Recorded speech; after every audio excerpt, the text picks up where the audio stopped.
What is up, my friends? I am Ben with the Hookup Tackle with a very special guest. Thank you for coming all the way from Osaka. My buddy Hideki from Teckel is here. We are going to pick his brain. We are going to talk to him about what's going on inside of here. We're going to learn all about Tekkel. You've got some new baits that we're bringing to market. So thank you for coming. This is going to be a very exciting episode. We've had some great conversations in Japan. This is our first one that we've had here in the store. So you guys are going to be a part of it. Let's go. All right, welcome back, guys. I am Ben, the Tackle Otaku on Instagram, being joined by Hideki, the owner of Tekkel. Welcome. Nice to meet you. Again, good to see you. Yes. So, if you guys aren't familiar with Tekkel, Tekkel is one of our favorite brands here. I've known Hideki for a long time. The baits are great. We all throw them. You know, you hear us talk about the kick knocker all the time. They make amazing frogs. So this is a treat because Tekkel is a special brand. Yeah, and where a lot of brands, you know, we just brought you guys a lot of ICAST coverage, and you saw a lot of brands just kind of doing the same thing. Hideki has still got the mind of a lure creator. So can I talk to you about that a little bit and talk to you about your process? Okay, so when you're making a lure, right? Or before we start that, tell me what is Tekkel? Actually, I started Teckel 9 years ago. Next year is the 10th anniversary. And before I started the brand, my own brand, I helped to design for some company in Japan and US. But I'm a little tired of making baits for someone because I want to make what I want by myself. And now we have the SNS like Facebook, Instagram, so it's more fun to make and promote everything by myself. I'm very enjoying that kind of style. That's good. I don't need to sell too many, I just want to keep making something. Yeah. So now I'm very satisfied with this kind of styles. Good. Well, we all follow you on Instagram, right? And you're always tinkering, right? You're always playing with something, right? Always making something new. So when you're looking at the fishing industry, right? I mean, there's a lot of brands, right? What is your thought process when you look at all the lures that are already here, right? When you're creating something new, what's going through your mind? Why do we need something new, or why are you making something new? Actually, even when I was a young kid, I'm a kind of strange kid. I do not like to do same thing everybody do, and even when I was a kid, I make something, putting something on the bait by myself. And after that, the big things, almost 20 years ago, I started fishing, tournament fishing in US. I fished the Coangula side for more than 10 years. And I fish in west and east and south and north. I fish with many good American fishermen. Also pre-fish with many fishermen, many good guys. I learned a lot, and even the tournament times, it's hard to fish on the back of the boat, So even the tournament, I feel like I must try something different, something new, or something good, because I had a few chance to cast, or more people doing the same thing. So maybe boss tired of watching the same baits. Sure. So this is the kind of passion. So reason I start trying to something new, and thanks to the kind of many experience, I made also the many kind of energy baits, like, I make something new or maybe good and try. No, it's just a throwaway. But sometimes kind of something good baits is come out so luckily. So not always it's not guaranteed. Right. So you're always looking for something different. Yes. Just to create something different. Yes. So we were talking a little bit ago, and I should point out, just to mirror what you just said, it's kind of an important fact to know about you that yes, you live in just outside of Osaka, right? And you're fishing Japan all the time, but you are super familiar with U.S. fishing as well. And not every Japanese brand knows American fishing, and they're very different, wouldn't you say? Yes, yes. So what would you say is the biggest difference between Japanese bass fishing and American bass fishing? Example. Okay. You have been to Japan many times, Yep. right? Yep. Even you go to the tackle store in Japan, many people say, "Oh, the fishing tackle store in Japan is amazing. Lots of baits." Many people say, but for me, it's kind of boring.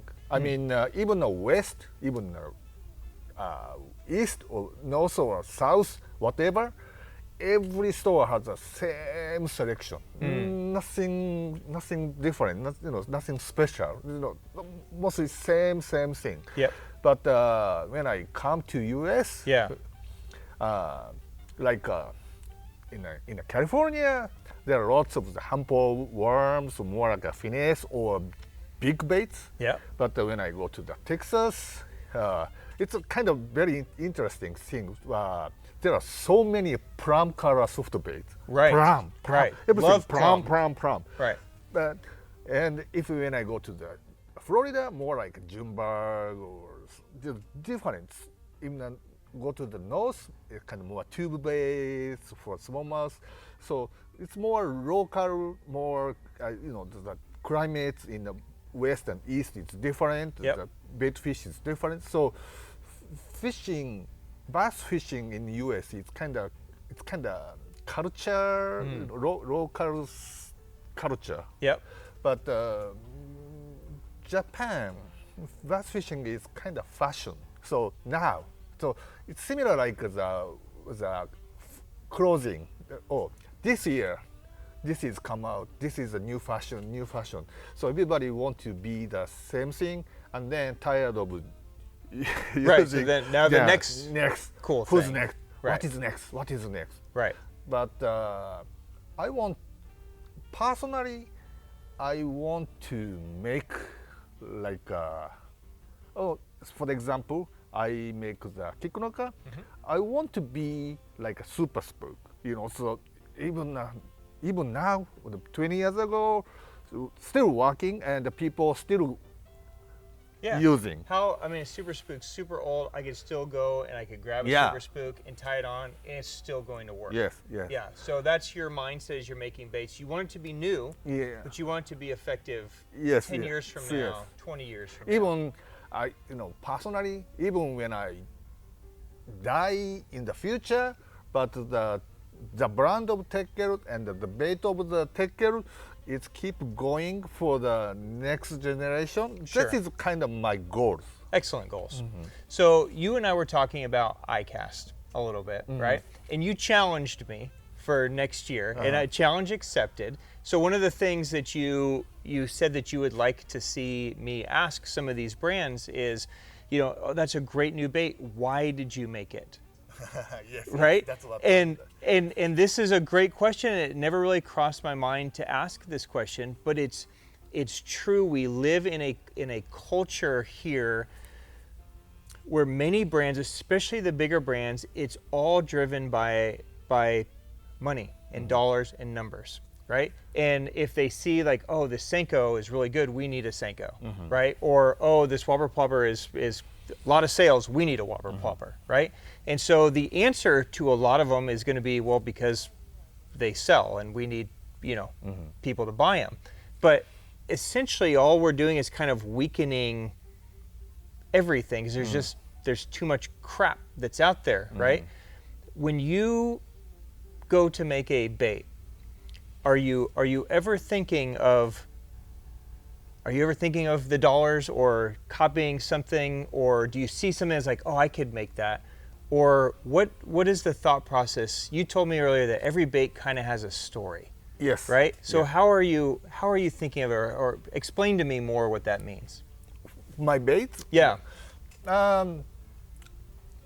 Actually, for the examples, kick knocker used to be the different name I made, and I talk about the Super Spook like more than 20 years ago when I like to fish the U.S. Open and Lake Mead. Okay. Every year I want to fish. Yeah. And everybody's throwing a Super Spook. Right. And I also throw it.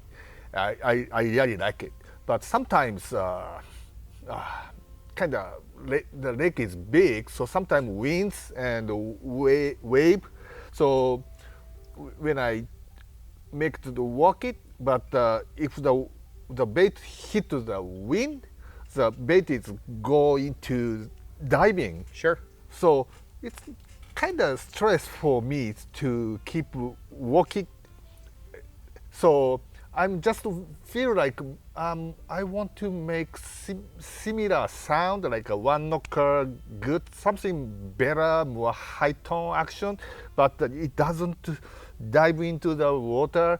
And also, for the tournament, I want to catch as many as possible. Right. As every bite I want to get it. So I want to make the kind of smallest bait with 3 hook on. So this is kind of first reason I want to make something new, something good. That is a reason. So you're drawing from your own fishing experience. Yes, yes. To you saw a problem and you're solving it. Kind of the old school way of how great products are created. Yeah, makes sense. Yeah, even So after that, I had a good success of Hunker Frog, but this one is come from the impression is come from the whopper proper. I really like the whopper proper, and I'm very impressed. But when I fish the delta, the high tide, I can catch fish without catching grass moss, but the tide is getting low. I couldn't cast it because every cast when I get to the moss, so I wanna thinking, oh, this is good action sound, something. But I've never heard about that kind of noise. I want a similar one, but I want a weedless baits with this kind of sound, and I try making many things, and then finally I could make that kind of the bait. The Sprinker. Yeah. Sprinker. Yeah, which is still, it's got to be our number one selling frog in here, just because it's so easy to use. Yes. So let's stay on frogs for a minute, okay? And I want to get to some of the new products, but I've really learned so much from you about frog fishing in our conversations, and I would love to share it with the audience. Are you okay with me picking your brain on some frog questions? Okay. So one of the biggest questions about frog fishing, well, probably the 2 biggest questions that we get is A, the easiest way to walk a frog, getting a frog to walk, right? And B is hookup ratio and setting the hook, right? These are probably the 2 big things that people struggle with, especially when they're new to frog fishing. It can be difficult to really learn the cadence to walk, and people have a tendency to miss a lot of fish. Can we talk about that a little bit, and can you share your experience of what's the easiest way to walk a frog and what's the easiest and best way to get the hook set right? Yeah, this is every fisherman's what to say. It's frustration and the kind of goal to. Yep. But I can say. Any frog or any fisherman, and you cannot hook up 100%.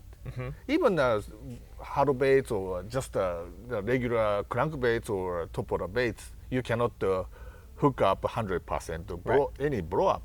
So, but some people,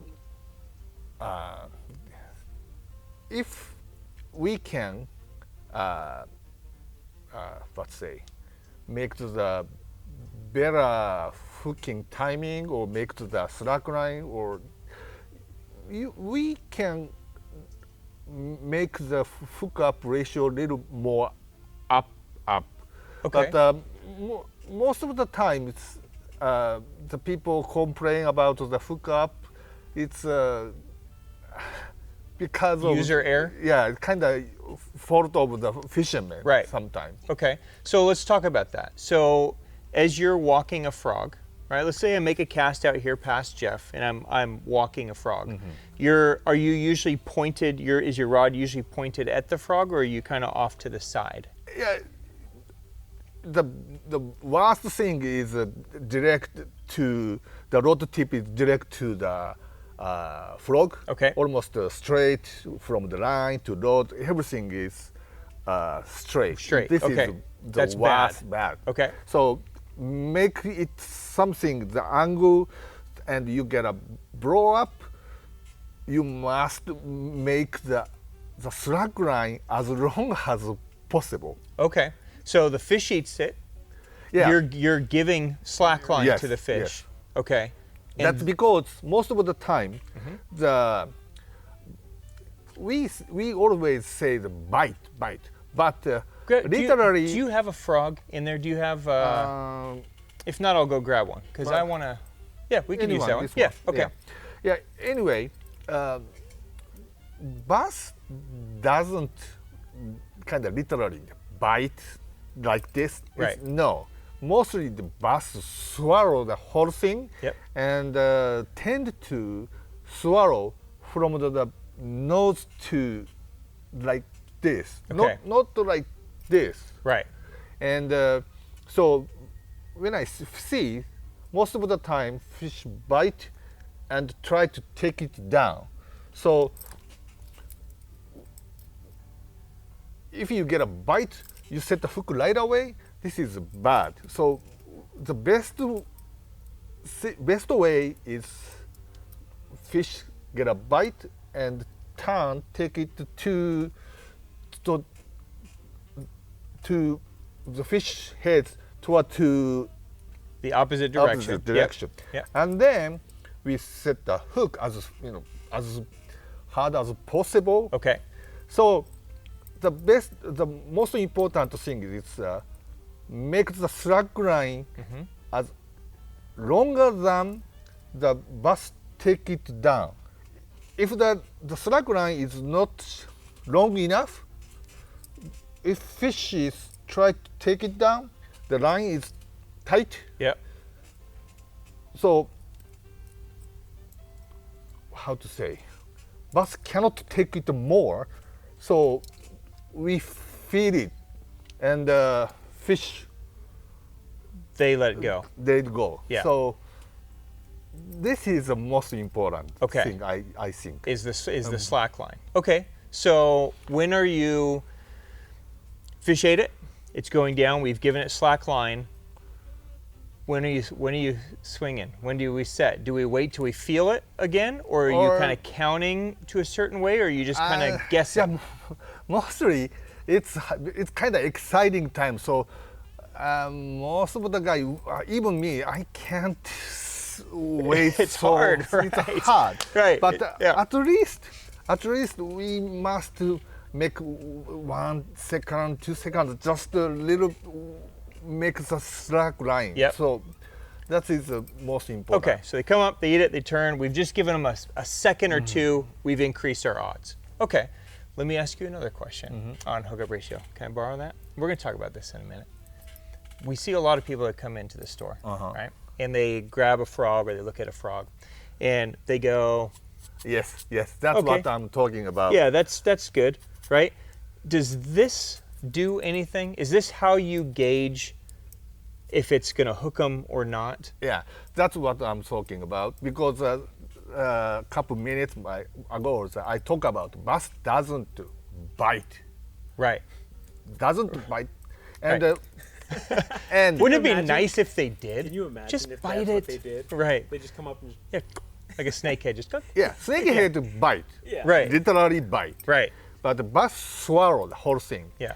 And maybe you can imagine or try to remember where the hook up. So most of the time we catch a fish on the frog, hook is not like this. Right. It's not like right through the. Mostly here or or any. All kinds of weird all places. kinds of place. Right. Yeah. So people always checking like this. Right. But people doesn't try to check like this. So the important thing, when you set the hook, at least the one of the point will touch somewhere or doesn't and come out. So my opinion, I'm thinking fish is swallow whole thing and take it down. Yep. And then set the hook. So mostly I'm not talking about most of the Teckel's frog is easy to go this way. To spin out. Okay. So most of the time when I catch a fish, my frog is like this, not like that. not like this kind. Right. So the hook is twisting, and the bait needs to be soft enough to kind of get out of the way. Yes. Essentially, that would be a more important thing for an angler to look for, is the softness of the side. Does the hook rotate versus just squishing it on the top, right? Yes. Okay. All right. That makes perfect sense. All right. You've got this bait in your hand. Let's talk about this. So this is one of the new baits that's landing. This is called the Clinker. Clinker. Okay, so talk to me. So I've been fortunate enough, you sent me a couple of these about a year ago. Jeff and I took them straight to New York. We've been using them for the last year. People are going to freak out about this thing. Talk to me about this frog. Okay. Actually, I have been thinking about try to make something hollow body bait frog, like a wake bait.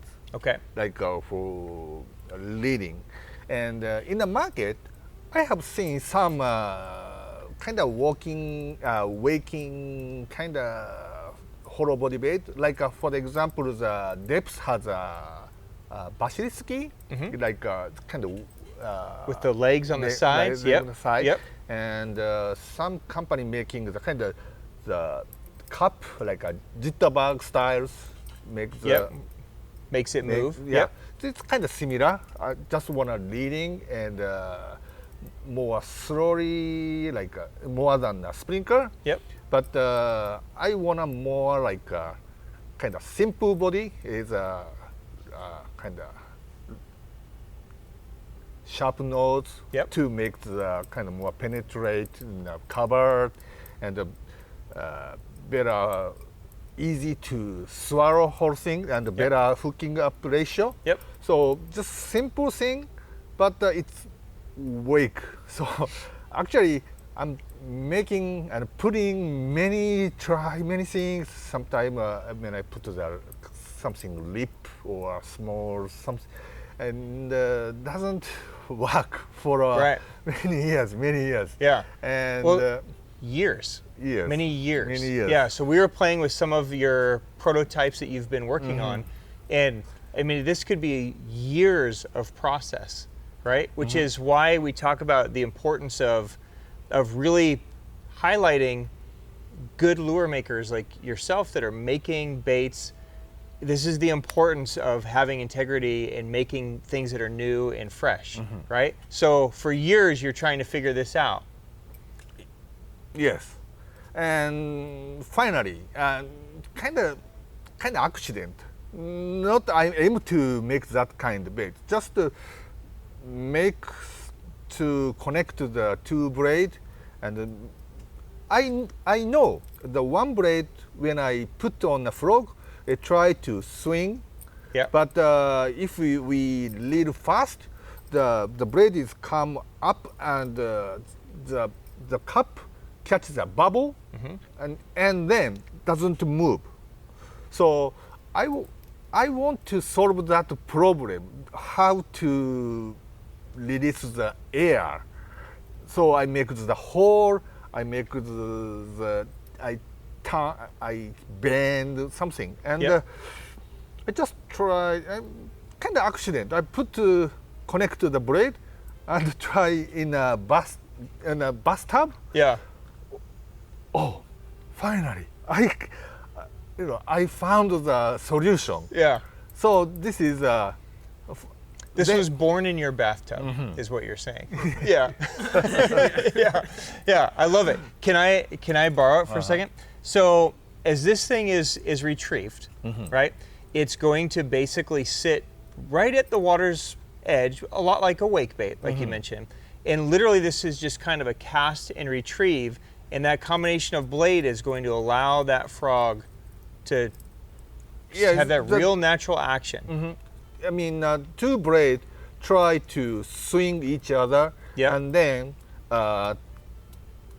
touch like a cracking and make a noise. Yeah, so it's almost like similar, like Griff and I were comparing it to almost like a good pecker, where it almost has that kind of clack each time that it goes.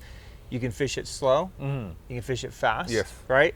And something that you and I have been talking about is that this should be an amazing frog for kayak anglers. Yeah, I think so. Yes. Actually, I'm not a kayak fisherman, but I have many Instagram friends, and they catching my frogs on a kayak, and some guys posting on YouTube, and I saw many people just sitting on. Some people standing, but mostly sitting for easy to move and cast. Yep.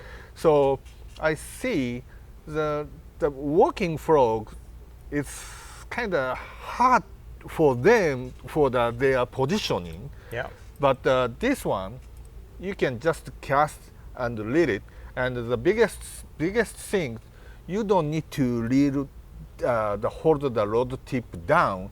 You can just hold the rod tip up and just lead it.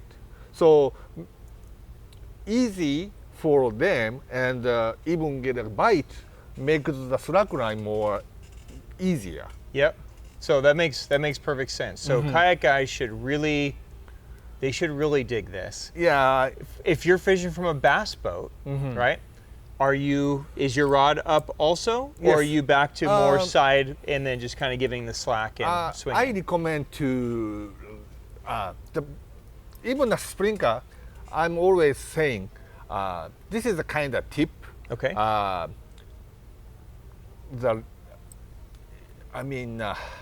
want to make the line and touch the water. Okay. So if the line touches the water, the bass can feel. They can feel the vibration. Yeah, or can see the line or something weird. Okay. So maybe hesitate to bite, or even a bite, it's kind of small bite. But if the line doesn't touch the water, only the bait is walking and doesn't make another noise of the line. Yep. So bass more active to blow up more hardly. Yep.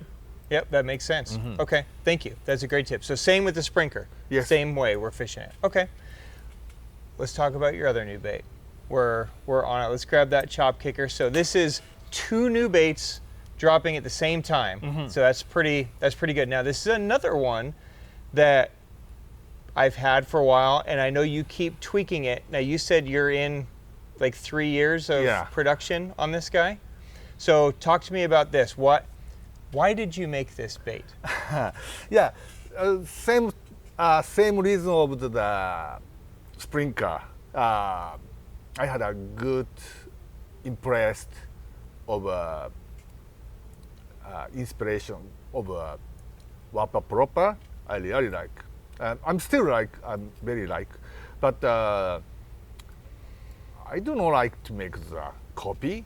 I want to make something similar but different. Okay. Like a skinny or something. Yep. And also I'm just making something. First thing I put the kick knocker with a sprinkler tail. Yeah, but I've got a couple like that laying around the boat. It doesn't make a good sound. It's okay. Yeah. And I tried just a regular buzzbait prop or kind of just a prop propeller for the kind of devil's horse like that. Yep. But it not, all doesn't make the sound I want. This way, I'm committed to the sound of the bait. Okay. So I'm trying to make many things, and I cut the stainless steel's plate and by myself and try many times, and finally I had a kind of hint to how to bend. Like it's very weird. It's a very unique shape. Yep. But same like a bathtub. Finally. So everything's born in a bathtub. Yeah. Yeah. I hear finally, maybe I found the solution. Make this maybe. Right. And try to make, and then finally I could make the first sample of by handmade sample of the prop, and I bring the Mexico and I catch a fish on this one, and ask the exact same copy to make the sample blade to the factory in China, and the first model came. It doesn't make the light sound I want, and I send it back, modify, send it back and forth, many times. Yep. I almost give up for making this, but I try to keep doing, and then finally, I could make that one. So I'm very happy. I'm very excited to release this bait. I'm excited for it too.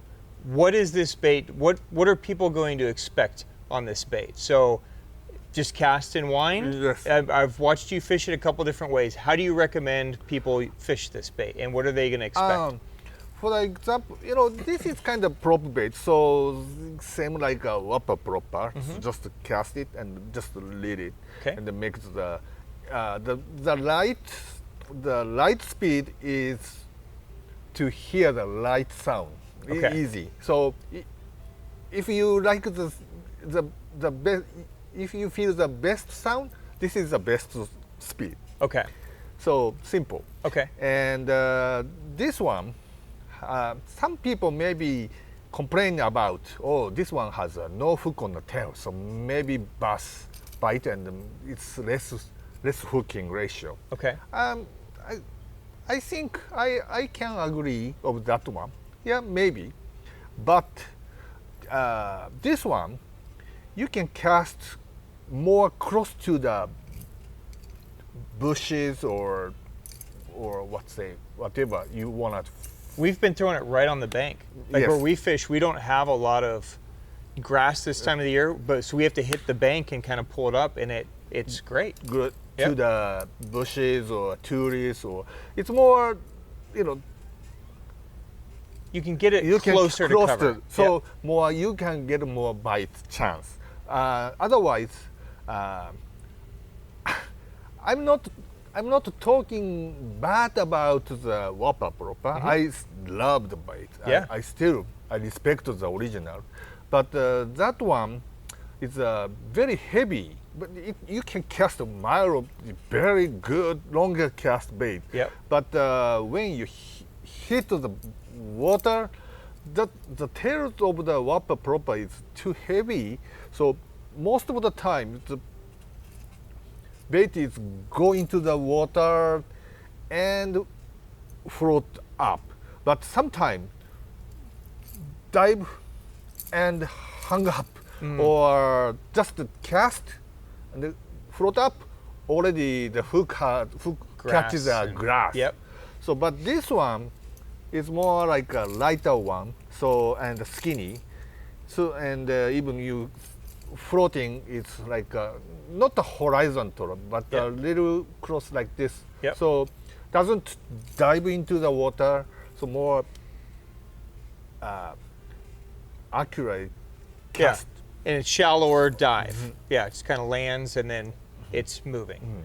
And one more thing I really like to fish on this is not kind of lipping, like a devil's horse. Like it make a very good sound and splash. So you can work it either way, straight retrieve or as a rip retrieve. And there's going to be 8 colors in this. How many colors in the Clinker? Clinker is 9 colors. 9 colors. Okay. All right. So I think you guys are really going to like the new baits. I'm excited for them. I'm excited for you. So let's talk about maybe some, well, let me just ask you this question. Okay. What's your favorite bait you've ever made? What are you most proud of? Which lure, which bait over there, what are you most proud of? What's your favorite? I like a kick knocker. I caught many fish on everywhere. But I may say I probably pick a Hunker Frog. Hunker Frog. Yes. So I know that's Griff's favorite frog. Why the Hunker Frog? This is now Honka. It's getting slowly, but it's getting a little popular. People, fishermen, start using it and more know about my frogs, the Honker. But still, many fishermen don't know about the Honker, how to fish. I mean, can I bring the Honker? Yeah, let me grab. You have one? Yes. Grab a Honker. This is a Honker. It has a twin braid, and this is how to say, it's a cemental, right? This symmetrical. Symmetrical. So this is two exactly the same. Same but different. So one braid is left. So they're going to clockwise and clockwise and counter. So different. Counter rotating. So it makes a kind of irregular, kind of cracking and flashing. And many people still trying to this leading just like a sprinkler, just like a buzzbait or honeytoad like that. Maybe many people just think this bait is just honeytoad bait. But this is not just the honker, honeytoad or buzzbait type, buzzfrog. Most favorite way to use of this for me is just a twitching, like a popping, like something. So it makes it's very good action sound, like a chuk, chuk, and it makes a crash and cracking and splashing. It's variety of action, and it's also I can walk it, so it's very versatile frog. Yep. And even mostly frog must be quiet, shallow water, right? Right. But even this one, it's a little bit choppy.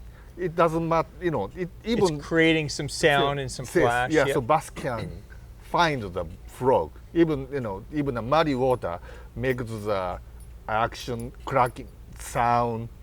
So yeah. And even a little let's say in a mat on even on the bait on the mat, yep. bass can see. Yep. But this can make something noise and flashing, so more we can attract to the bass on this one. So yeah. I really like this one. This is my favorite Tekkel frog, really? By the way. Griff? Yes. So yeah, we all love this frog for all those same reasons, because it's super versatile and they eat it, which is great, right? Yeah. So I want to tell the people, fishermen watching, if you have this one and only you use the reading, I hope you try the more different, especially try to twitch it. Yep. I guarantee you will like it more. Yeah. Like.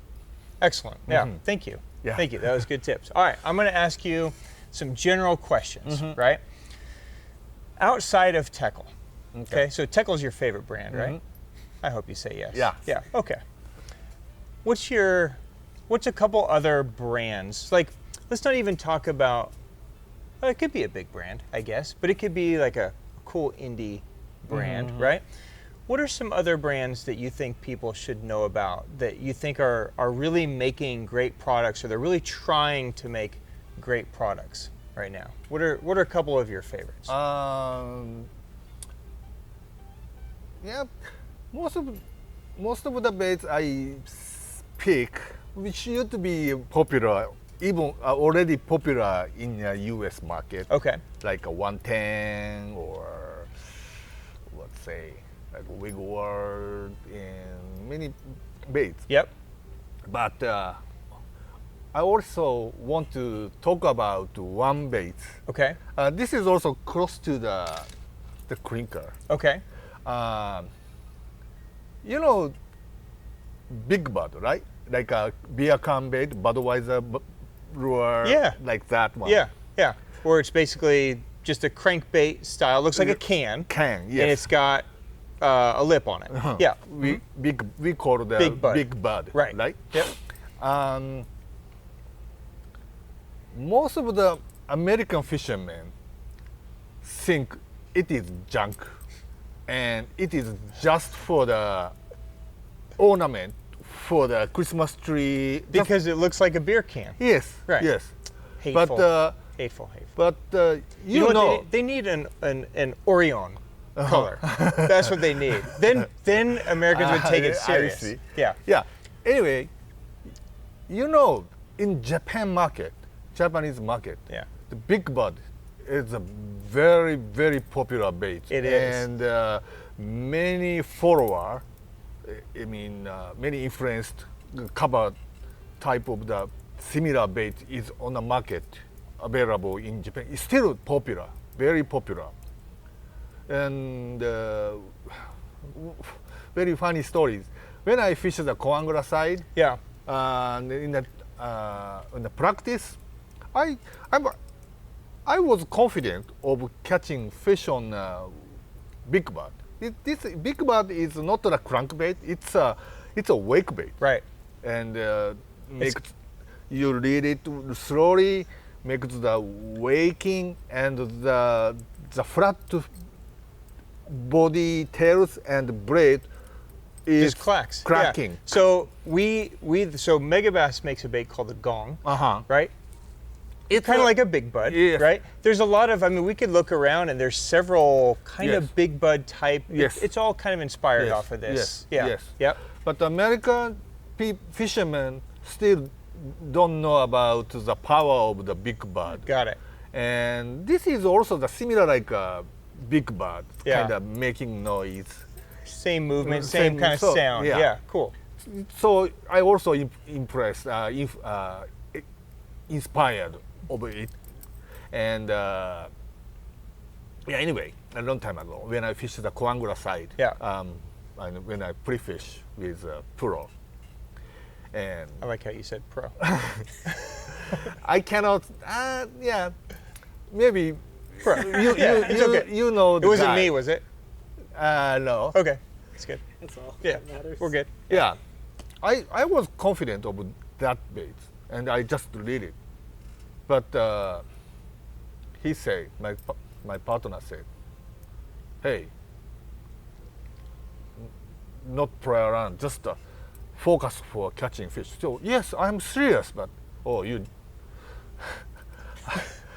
don't. He doesn't. Not he was only mad at you. Yeah, almost all people, all fishermen, don't believe the power of that one. Right.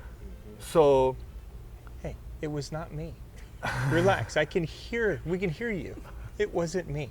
It was another pro. Another grumpy, no fun. Yeah. Hey, so, kind of interesting for me. This is the bait from the America, and very popular in Japan. Even the Japan bass is more like people think that Japan is a finesse or a more tough bite, but still they love the big bud, and many baits come from inspired by big bud. For sure. But still the American people, fishermen, don't know about. It looks too silly for them. Yeah, I think, still is the problem. silly. Yeah. So you're about to celebrate your 10th anniversary next year for Tekkel. Where is Tekkel going? Where do you see Tekkel 10 years from now? You think you're going to have 100 more baits? Are you going to be are you going to be no monstrous company or? I don't know. I'm not sure. Okay. But I tell a couple minutes ago that even when I die, in the future, the baits is keep going. This is kind of my goals. I'm not talking about the number. It's just kind of sprinkler or kikunoka will be keep going. It will be happy. Maybe I will be very happy to obey it. Yeah. And if I had something influenced, something inspired, I have some idea come out. I try to make something. Keep trickling, keep doing. But if I couldn't make any idea, I will not release. So I don't need to release new baits every year. Just it depends on what is coming. I like it. Well, isn't that how it should be though? No. When you have a good idea and you have a good bait, then you release it. Yes. Right? Yeah. So I hope you do have 10,000 baits over the next 10 years, because then think of the fun we're going to have. Yeah. Yeah. What? Let me close it here. Is there anything else you want to show me, by the way, in those secret boxes you have over there? Is there anything else you want to talk about? No, not this. Not here. Yeah. Okay. All right. We'll keep that secret. Okay. So let me close it with this, because we all love fishing, right? It's always fun to talk with you. I love just sitting down and getting to have these powwows. One of my favorite things about fishing is the people, right? I love the conversations because you think so differently than I think. And even in some of the conversations, like we were kind of joking about, Jeff's going to move to Japan and catch the world record in Lake Biwa, and you're like, no, he's not going to do that, right? So, like, this is going to be fun now that we're all going to kind of joke about this, right? What is your favorite thing about, whether it's fishing or the fishing industry? I mean, you've been in this a long time. What continues to drive you to stay in this industry? What's your favorite thing about fishing? I'm sorry.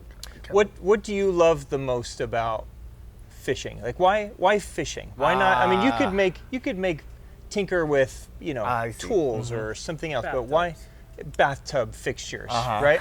But why fishing?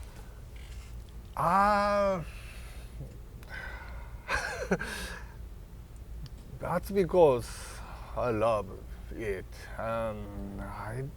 It's hard to explain it, but one thing, some people very surprised, but I will not go fishing alone. I always go fishing with somebody. Okay. So it doesn't matter I catch or the guy, partner will catch, even a tournament or a fun day or whatever. I want to share the kind of the joy, excitement. Even when I lost the fish or missed the bite.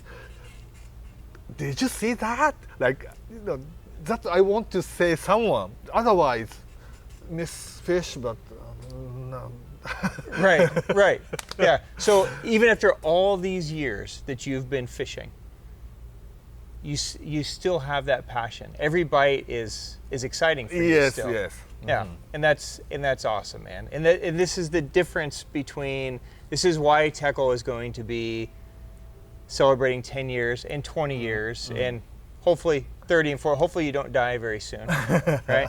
Jeff doesn't have much longer. I don't know if you know this, but Jeff's going to accomplish everything by 40. 40. Yeah, and then he's just going to feed himself to a shark. It's weird, but.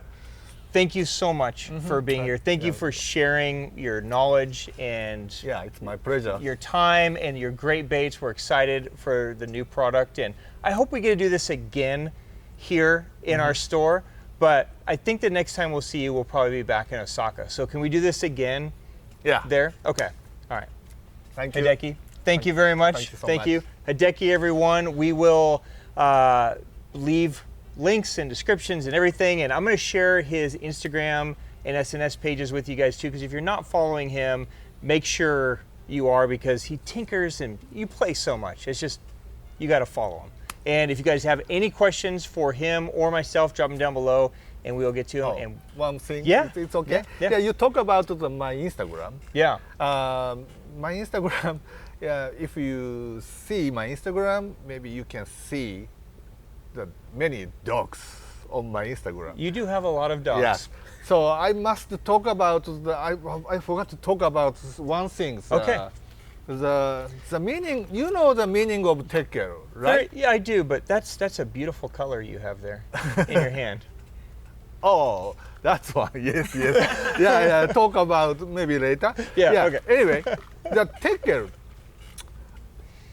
You know the meaning? Yeah, I do.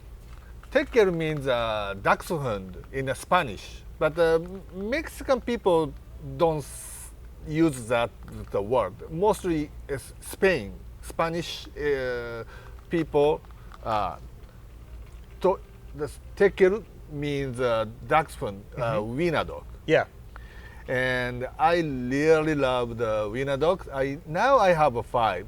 I used to be 2. Mom and dad. You just keep collecting? Yeah. Died, passed away, but still I have some adopted, the rescue dog, and I really love the dachshund. Yes. So I name it my brand, the Tekkel. It's kind of, when I was young, we had bulldog lures, American companies, bulldog lures, a bandit or possum lures or some kind, fancy name, not like something, something craft, something mega, something craft. Yeah, it was just like an animal. Yeah, an animal. So I want to use that kind of name, and if you see the T of the Tekkels, the shape of the T is the I can sideways see it. I can see it right now. Yeah, the Tekkel. it's a dachshund side profile. Can you see it? The nose up there at the top. Mm-hmm. Yeah. Excellent. Yeah. So, first year, second year of the when I started the Tekkels, I saw the something internet message board talk in what to say. Not the Instagram, just like a Facebook. No, it's a discussion, the forum site. Oh yeah, forums. Forum. Right. The one guy is talking about, this guy is a strange name like a Tekkels. He don't know about the spell of taku or blah blah blah. The talking, but no. It's not. I'm not a name of Tekkel. I'm not. It's not supposed to be tackle. It's supposed to be Tekkel. Tekkel. Because you love dachshunds. I'm not. I will not name my brand Taku. I'm not like so stupid. Right. Yeah. So I just want to tell. I want to more people know about the meaning of my brand. I think you are the Tekkel otaku. Yes. Yes. Well, see how I wrap that up? I mean, that's basically a mic drop. Thank you so much. Mm-hmm. Thank you for sharing your brand, your insight, and can we go have dinner now? Yes. Okay. All right. Thanks again, Thank you. Hideki, everyone. Thank you for joining us, and we will see you again soon. Thank you, Jeff. Thank you. Bye, everyone.